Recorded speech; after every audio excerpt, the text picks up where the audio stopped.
English నేర్చుకోవడం, అనర్గళంగా మాట్లాడడం మీ కల? వెంటనే కాల్ చేసి క్లాసెస్‌కి రిజిస్టర్ అవ్వండి. నమస్తే, welcome back to Suman TV. ప్రస్తుతం మనతో పాటు ఉన్నారు ఫ్యామిలీ కౌన్సిలర్ రజనీ రామ గారు. నమస్తే మ్యామ్. నమస్తే నవీన్. కొంతమంది అంటున్నారు కదా మేడం, మన డ్రెస్ని బట్టి వాడు కామెంట్ చేస్తున్నాడా అంటే నా డ్రెస్ని మార్చుకోవాలా, నా ఆహార్యాన్ని మార్చుకోవాలా, ఆడెవడో కామెంట్ చేస్తున్నాడు అని అని కొంతమంది కూడా ఇలా కూడా ఉన్నారు. అమ్మ, నువ్వు ఫారిన్ కంట్రీస్కి వెళ్ళి అలాగే ఉండు. అక్కడ ఎవరు ఇప్పుడు మేడం చెప్పినట్టు అవి ఎవరు అడగరు. అక్కడ నువ్వు ఫారిన్ కంట్రీస్కి వెళ్ళి అలా ఉండు. ఇండియాలో అలా ఉండడానికి కుదరదు. ఎందుకంటే ఇక్కడ ఉన్నది ఫారిన్లో ఉన్న మగాళ్ళు కాదు, వీళ్ళందరూ కూడా ఇండియన్స్ ఒక సాంప్రదాయాన్ని నమ్మి ఒక ఆచారాన్ని పాటిస్తున్న వాళ్ళ మధ్యలోకి ఒక అంటే నల్లకాకుల మధ్యన ఒక తెల్లకాకు వచ్చినట్టే చూస్తారు.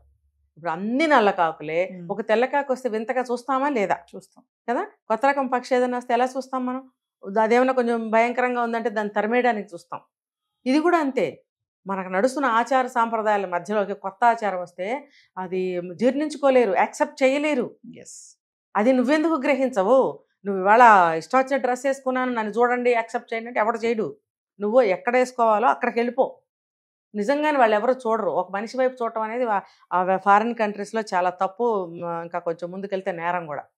ఇక్కడ అలా కాదు, చూడకపోతే తప్పు. ఏంటి ఆ పిల్ల అలా వెళ్తుంది, ఎవరి పిల్ల అని వాకప్ తీస్తారు. పాత రోజుల్లో బాగా ఎక్కువగా ఉండేది, ఇప్పుడు కూడా ఉన్నారు. మరి భయపడి చాలామంది చర్యలు తీసుకోలేకపోతున్నారు. ఇలా విచ్చలవిడిగా సమాధానాలు చెప్తే పాడైపోయేది ఎవరండి? జీవితాలు పడేది ఎవరికి? ఇంకా వాళ్ళకి వాళ్ళు నాశనం అయిపోయేది ఎవరికి జరుగుతుంది నష్టం అంతా? చెప్పండి. వాళ్ళకనేది బుద్ధి తెలుసుకోవాలి. నేను ఇలాగే ఉంటానంటే నువ్వు ఇలా ఉంటే మరి అలాగే చూస్తారు. ఎవరిని చూడొద్దని మాత్రం అనొద్దు, చూస్తారు. నా నేచర్ ఇంతే, నేను సరిగ్గా డ్రెస్ వేసుకోకపోతే నన్ను కామెంట్ చేస్తాడా? ఖచ్చితంగా చేస్తారు. నాకు సమస్య అవుతాడా అంటే కానీ అంటున్నారు కొంతమంది. ఖచ్చితంగా చూస్తారు, ఖచ్చితంగా అంటారు. ఎందుకంటే నువ్వు ఆడపిల్లవి. నువ్వు మగాడు అనుకో, గోచి పెట్టుకుంది నీ వైపు ఎవరో చూడరు. నువ్వు ఆడపిల్లవి, నీ బాడీ డిఫరెంట్గా ఉంటుంది అబ్బాయి కన్నా. ఖచ్చితంగా తన బాడీ లాగా లేదు కాబట్టి ఖచ్చితంగా నీ వైపు చూసే తీరుతాడు. ఆడవాళ్ళు కూడా చూస్తారు, ఇదేంటి వింతగా ఉంది అమ్మాయి ఎలా వచ్చిందని. మరి సిగ్గు తెచ్చుకోవాలి కదా, సిగ్గు పడాలి కదా. నా వైపు అందరూ చూస్తున్నారంటే నువ్వు గ్రేట్ ఫీల్ అవుతున్నావా, సిగ్గు ఫీల్ అవుతున్నావా, అవమానం ఫీల్ అవుతున్నావా, తప్పుగా ఫీల్ అవుతున్నావా? ఏం ఫీల్ అవుతున్నావు నువ్వు? ఏది ఫీల్ అయినా సరే మానేసేయి వేసుకోవడం. నువ్వు ఎలా వేసుకోవాలో అలా వేసుకో. ఇప్పుడు సేఫ్టీ కోసం అయితే పంజాబీ డ్రెస్సులు ఉన్నాయి, ఒక మంచి ప్యాంటు షర్ట్ వేసుకోవచ్చు. కానీ నువ్వు ఎలాంటి డ్రెస్సులు వేసుకుంటున్నారు? అలాంటివి వేసుకుని నువ్వు మళ్ళీ ఇలాంటి ప్రశ్నలు ఆ సమాజానికి? ఇలాంటివన్నీ చెల్లవు. ఖచ్చితంగా చూస్తారు, నిన్ను అంటారు. మరి ఏదైనా నీకు చెడు కూడా జరగచ్చు దానివల్ల. నీ బిహేవియర్ నువ్వు ఎలా అయితే ఉంటావో దాన్ని బట్టే నీ లైఫ్ అనేది డిసైడ్ చేయబడుతుంది. ఎవరిని అనటానికి లేదు ఈ సమాజంలో. ఇంకా చెప్పాలంటే ఈ మధ్య కాలంలో చూస్తున్నాం కొంతమందిని, మనం ట్రాఫిక్లో వెళ్తుంటే ఎంతో మంది మనకు కనిపిస్తూ ఉంటారు. మనం వాళ్ళకి చెప్పమనుకోండి, చెప్పిన వాళ్ళు వినరు. అంటే ఎలా అంటే ఇంకా లోదుస్తులు అంటారు చూసారా, అమ్మాయిల విషయంలోనే అవి ఎక్స్పోజ్ చేస్తున్నారు కదా. యాక్చువల్ గా ఇంత ముందు అవి ఇట్లా కనిపిస్తే కొన్ని కోడ్స్ ఉండేవి, స్కూల్ ఏజ్ లో కానీ కోడ్స్ చెప్పేటోళ్ళు, సర్దుకునేవాళ్ళు. ఈ మధ్యకాలంలో అది ఫ్యాషన్ అయిపోయింది. ఇప్పుడు ఒక మూవీకి వెళ్ళినా ఎక్కడికైనా వెళ్తే, ఒక మాల్కి వెళ్తే కూడా చూడలేకపోతున్నాం. అవి బయటకు వస్తున్నాయంటే అంటే అది ఫ్యాషన్ అంట. అది అంటే వేసుకున్న మనుషులా లేకపోతే షో కేసులో పెడుతున్నారు? వేసుకుంటున్నారు ఆడవాళ్ళే, అమ్మాయిలే. అంటే ఆ లోదుస్తులు అనేవి బయటకు కనిపించకూడదు కదా, వాటిని కనిపించేటట్టుగా వేసుకుంటున్నారండి. ఏంటి, ఎందుకు అంటే టెంప్ట్ చేయడానికా లేకపోతే అది ఫ్యాషనా? మరి తల్లిదండ్రులు ఏం నేర్పిస్తున్నారు, వీళ్ళేం నేర్చుకుంటున్నారు? మీరు అన్నట్టు టెంప్ట్ చేయడానికే.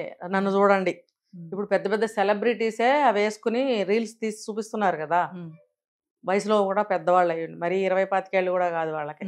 మరి 40కి దగ్గరకు వచ్చిన వాళ్ళు, 40 దాటిన వాళ్ళు అలాంటివి వేసుకుని ఎక్స్పోజ్ చేయాల్సిన అవసరం ఏముంది, చూపించాల్సిన అవసరం ఏముంది? అలాంటి ఇంతంత బట్టలు మరి ఇవన్నీ వీళ్ళకి ఆదర్శం కాదా? ఇవన్నీ వీళ్ళు ఇలా ఇష్టపడుతున్నారు కాబట్టి కొత్త కొత్త షాపులన్నీ వస్తున్నాయి. వెస్ట్రన్ బట్టలు, వెస్ట్రన్ మోడల్స్, అవి ఆల్మోస్ట్ ఆల్ ఇన్నర్స్ లాగానే ఉంటున్నాయి. అవి వేసుకుని తిరుగుతున్నారు. అంటే మరి ఇంట్లో అమ్మ నాన్న కూడా చెప్పాలి కదండి. ఎంత కోటీశ్వర్లైనా, ఎంత సెలబ్రిటీస్ అయినా, ఈ దేశాన్ని ఏలే వాళ్ళు అయినా సరే మా పిల్లలకి ఏమీ కాదని ఎప్పుడు అనుకోకూడదు. Not only celebrities madam, normal పిల్లలు కూడా ఎవ్వరూ అనుకోకూడదు. అసలు ఎలా తయారయ్యారంటే బండ్ల మీద వెళ్తున్నా చూడలేకపోతున్నాం, ఆడవాళ్ళ మీద చూడలేకపోతున్నాం. అవును అవును. అసలు ఎలా అంటే ఇంకా నేను అన్నాను కదా, వెనక కూర్చుంటే వెనక బండి మీద వచ్చే ఆ వ్యక్తి బండి నడపాలా, ఆమెనే చూడాలా, యాక్సిడెంట్లు అవుతాయి మళ్ళీ. అంటే ఎందుకు అంత ఏంటి అంటే అందరూ నన్నే చూడాలి. ఇంకా ముందాడిని పట్టుకుంటుంది గట్టిగా. ఇంట్లో కూర్చుని కాసేపు పట్టుకుని బయటికి రావచ్చు కదా. రోడ్డు మీదకి వచ్చి ఎందుకు? మరి ఆ భర్తో బాయ్ ఫ్రెండో అతనైనా చెప్పొచ్చు కదా, నువ్వు నాకు మాత్రమే గర్ల్ ఫ్రెండ్వి, నాకు మాత్రమే భార్యవి, ఇలా బయటకు వేసుకురాకని అతనైనా చెప్పాలి కదా. ఇప్పుడు మగపిల్లలు కూడా ఎంకరేజ్ చేస్తున్నారు, అదే పెద్ద గొప్ప విషయం, అదే ఒకటి సాధించినట్టు, అదేదో పెద్ద అడ్వాన్స్గా ఉన్నాము, చాలా మేము గ్రేట్గా ఉన్నాము అన్నట్టుగా అబ్బాయిలు ఫీల్ అవుతున్నారు, అమ్మాయిలు ఫీల్ అవుతున్నారు. మరి వాళ్ళు అర్థం చేసుకోవాలి, తెలుసుకోవాలి వాళ్ళు. ఇలాంటి బట్టలు మనం వేసుకోకూడదు, మన దేశానికి కాదు ఈ బట్టలు, బయట దేశాలవి. ఏదో పెడతారు ఏ సినిమా వాళ్ళు వీళ్ళు కొనుక్కుంటారు, మరి వాళ్ళు వెళ్ళి మాటికి ఫారెన్ వెళ్ళి బట్టలు కొనుక్కోలేరు, షూటింగ్లని అవన్నీ ఇవన్నీ ఉంటాయి.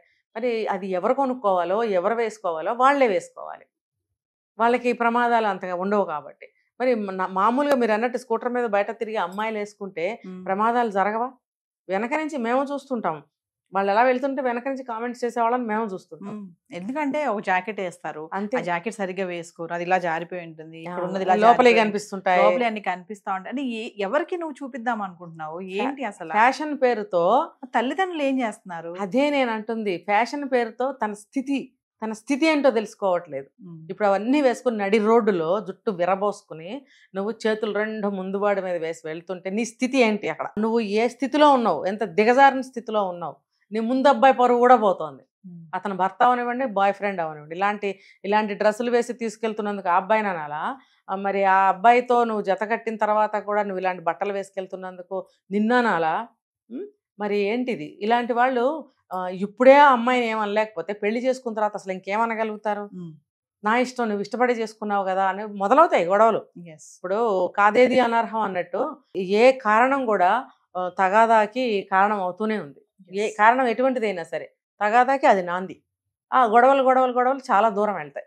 ఈ 5-6 ఏళ్ళు అవుతాయి, పిల్లలు పుట్టరు, కనాలని అనుకోరు. వాళ్ళిద్దరే ఆటకూట దెయ్యాలని మా చిన్నప్పుడు కథలు వచ్చేవి. ఆటకూట దెయ్యాలు, 2 దెయ్యాలు ఎప్పుడు కొట్టుకుంటుంటాయి. అలా వీళ్ళిద్దరు ఆటకూట దెయ్యాలలాగా కొట్టుకుంటూ 5 ఏళ్ళు 6 ఏళ్ళు బ్రతకాల్సిందే.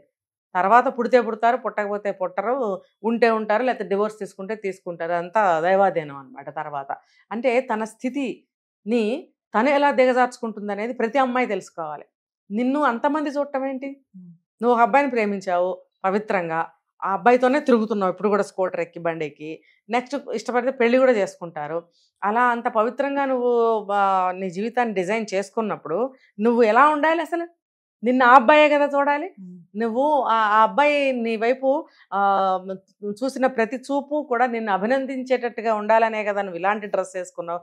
కానీ ఇలాంటి డ్రెస్ వేసుకుంటే అబ్బాయి నిన్ను అభినందిస్తాడా అనేది కూడా నువ్వు తెలుసుకోవాలి కదా. మరి తెలుసుకోకుండా ఇలా ఉంటే బాగా చూస్తాడు, నన్ను ఇంకా ఇష్టపడతాడని నువ్వు అనుకుంటే పిచ్చి భ్రమ. అది 1% కూడా కరెక్ట్ కానే కాదు. ఫైనల్గా మేడం, నా బాడీ నా ఇష్టం, నేను వేసుకుంటే మీకేమైందండి, నేను ఎలా తయారైతే మీకేంటి, నా ఒంటి మీద నా ఇష్టమైన బట్టలు వేసుకుంటాను అనే వాళ్ళు కూడా కొంతమంది ఉన్నారు. నీ బాడీ నీ ఇష్టం అయితే 4 గదుల్లో కూర్చుని ఏమైనా చేసుకో. నువ్వు సమాజంలోకి వచ్చి సమాజాన్ని పాడు చేసే హక్కు నీకెవరిచ్చారు? నీ బాడీయా? నీ బాడీ నీ దగ్గర ఉంటే నువ్వు ఆ పనులు చేయవు. నువ్వు ఇంట్లో కూర్చొని నీ ఇష్టం వచ్చినట్టు వేసుకో, నువ్వు విప్ప తీసుకుని డాన్స్ చేసుకో, ఎవరికి కావాలి? బయటకు వచ్చి నువ్వు ఎవరిని చెడగొట్టాలనుకుంటున్నావు? నువ్వు అలా కనిపిస్తే ఎవరైనా నీ ఎమ్మడి పడవచ్చు. ఆ పెళ్ళైనోడు అవ్వచ్చు, తాత అవ్వచ్చు, సైకో ఉండొచ్చు, పిల్లలు గలవాడై ఉండొచ్చు, ఎవడైనా మోజులో పడి నీ వెనక పడితే వాడి సంసారం ఏమే, నువ్వు సంసారం పాడు చేసిన దాని అవుతావు కదా. నా బాడీ నా ఇష్టం అనుకుంటే నీ బాడీ నీది కాకుండా అయిపోతుంది రేపు, అసలు నువ్వే ఉండకుండా పోతావు. జరిగే ప్రమాదాలు అలా జరుగుతున్నాయి. మరి తల్లిదండ్రులు అనేవాళ్ళు ఉంటే ఇలాంటి వాళ్ళని చెప్పు తీసుకుని రోజు కొట్టండి. ఒక 4 రోజులు కొడితే అది 5వ రోజు నా బట్టలు వేసుకోదు. అసలు నువ్వు గడప తట్టడానికి వీల్లేదు, నువ్వు సంపాదించడానికి వీల్లేదు, నువ్వు ఆ సాఫ్ట్వేర్ ఉద్యోగం చేయొద్దు, నువ్వు ఈ డ్రెస్ వేసుకోవద్దు అని చెప్పుతో బాగా కొట్టండి 4 రోజులు. ఆ 5వ రోజు నుంచి అది నోరు మూసుకుని ఉంటుంది, మీరు చెప్పినట్టే వింటుంది. అసలు లేటే ఇప్పటికైనా సరే మించిపోయింది ఏమీ లేదు. ఆ పని చేయండి తల్లిదండ్రులు. అంతేగాని కొంతమంది తల్లులు ఏం చేస్తున్నారు, వాళ్ళతో పాటు చెరొక డ్రెస్సు కొనుక్కుంటున్నారు. అంటే ఫ్యాషన్. ఏంటి ఆ ఫ్యాషను? అంటే ఆ తల్లి యొక్క మెంటాలిటీ ఆలోచన కూడా ఈ పిల్లలాగానే ఉంటుంది కాబట్టి పిల్ల అలా తయారవుతుంది. నేను అందరినీ అనట్లేదు, అలా ఉన్నవాళ్ళే అంటున్నా. ఇది కాదని ఎవరైనా నిరూపించండి, నేను ఈ మాటలన్నీ వెనక్కి తీసుకుంటాను. ఎందుకంటే నేను ఇలా మాట్లాడకూడదని అనుకుంటాను. కానీ నా బాడీ నా ఇష్టం అనే అమ్మాయిలు ఉన్నారు. నా డబ్బు నా ఇష్టం, నా బాడీ నా ఇష్టం, నా ఇల్లు నా ఇష్టం. ఏంటి నీ ఇష్టం?